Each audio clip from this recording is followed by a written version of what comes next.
आज चाहिँ हामीले मिन्टको अचार बनाउनु आँटेको छौँ। त्यही भएर हाम्रो मिन्ट चाहिँ छतमै रोपेको छौँ नि त, त्यही भएर मिन्ट टिप्नु आएको।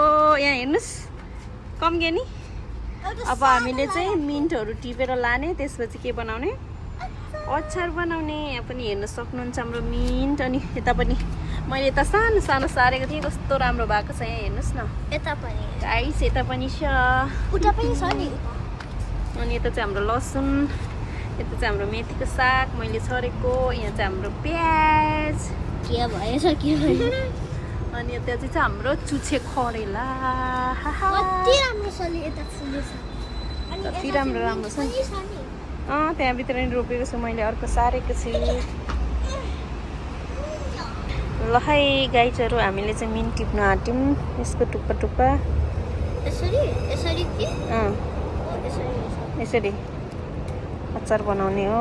त्यही भएर हामी चाहिँ यहाँ मिन्ट टिप्न आँट्यौँ। छतमा टुप्पा टुप्पा मात्रै टिप्नु न, फेरि हुँदैन कि, कलिलो कलिलो मात्रै टिप्नुपर्छ नि त, नत्र हुँदैन।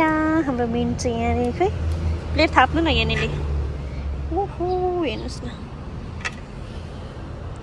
टुप्पा टुप्पा टिपेर हामीले चाहिँ अचार बनाउने हो। टक्कसँग टक्कसँग टक्कसँग टक्कसँग टक्कसँग। ओ त्यसरी होइन हो ज्ञानी, टुप्पा टुप्पा मात्रै भनेको, यस्तो मात्रै के, कलिलो कलिलो नत्र हुँदैन। कलिलो कलिलो कलिलो कलिलो नगर्नु है, कलिलो मात्रै गर्नुपर्छ नि त। हो त्यस्तो टुप्पा टुप्पा मात्रै हो नि। अनि फेरि अरू आउँछ उसको बेबीहरू।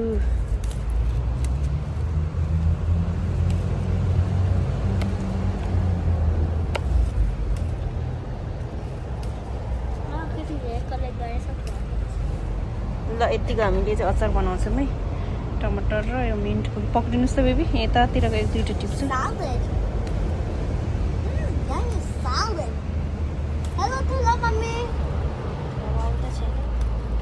ठुलो मम्मी काममा हुनुहुन्छ अहिले।